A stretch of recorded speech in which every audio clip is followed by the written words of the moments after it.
पाहूयात पुढची बातमी। निदा खानला आज नाशिक न्यायालयामध्ये हजर केले जाणार। निदा खानला संभाजीनगरमधून अटक करण्यात आली। गेल्या 27 दिवसांपासून निदा खान फरार होती।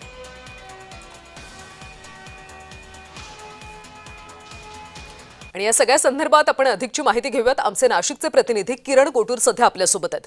किरण, गेल्या 27 वर्षांपासून निदा खान फरार होती। अखेर तिला काल छत्रपती संभाजीनगरमधून अटक करण्यात आली।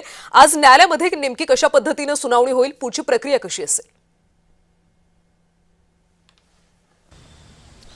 कल्याणी, अतिशय ही महत्त्वाची बातमी म्हणावी लागेल। TCS प्रकरणातील ही संशयित आरोपी आहे निदा खानवरती गुन्हा दाखल झाल्यानंतर ती गेल्या 27 दिवसांपासून फरार होती। पण काल रात्री उशिरा नाशिक पोलिसांनी संभाजीनगरमध्ये जाऊन निदा खानला हे ताब्यात घेतल्याचं आपल्याला बघायला मिळतोय। मागच्या काही दिवसांपासून निदा खान हे पोलिसांना सापडत नव्हती। मुंबई, ठाणे, मुंब्रा अशा वेगवेगळ्या ठिकाणी नाशिक पोलिसांचे काही पथकर निदा खानचे शोध घेत होते, पण ती जे हाती लागत नव्हती। पण काल अखेर निदा खान ही संभाजीनगरमध्ये आहे अशा पद्धतीची माहिती जी आहे ते नाशिक पोलिसांना मिळाली आणि त्यानंतर रात्री उशिरा नाशिक पोलिसांनी छत्रपती संभाजीनगरच्या पोलिसांच्या मदतीने हे निदा खानला हे ताब्यात घेतल्याचं बघायला मिळतोय। आणि रात्री उशिरा नाशिकच्या या नाशिक रोड पोलीस ठाण्यामध्ये निदा खानला आणण्यात आलेलं आहे। निदा खानवरती देवळाली पोलीस ठाण्यामध्ये गुन्हा दाखल झालेला आहे आणि त्या संदर्भात एकूणच निदा खान फरार होती। धर्मांतर करण्याचा जो प्रयत्न आहे अशा पद्धतीचे आरोप निदा खानवरती आहे। आणि इतरही जे या सगळ्या प्रकरणामध्ये म्हणजे TCS प्रकरणामध्ये जे 9 गुन्हे दाखल एकूणच झालेले आहेत आणि त्यापैकी एक गुन्हा जो आहे तो देवळाली पोलीस ठाण्यामध्ये दाखल झालेला होता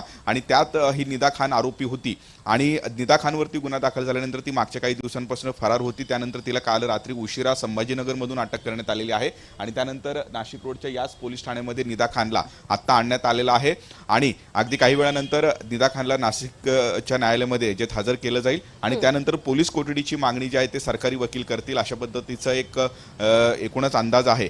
जे TCS प्रकरणातील आरोपी आहेत, संशयित आरोपी, जे 6 आरोपींना हे नाशिक पोलिसांनी अटक केलेली आहे, त्या आरोपींना मदत केल्याचा आरोप जो आहे तो निदा खानवरती आहे। आणि त्याच पद्धतीने जी पीडित महिला आहे ते पीडित महिलेचं धर्मांतर करण्याचा जो प्रयत्न झालेला आहे, खरं तर हे एकूणच निदा खानच्या मदतीने किंवा निदा खानचं सुद्धा या धर्मांतरामध्ये सहभाग आहे अशाही पद्धतीचे आक्षेप किंवा आरोप हे निदा खानवरती आहे। मध्यंतराच्या काळामध्ये निदा खानने अटकपूर्व जामिनासाठी सुद्धा अर्ज केलेला होता।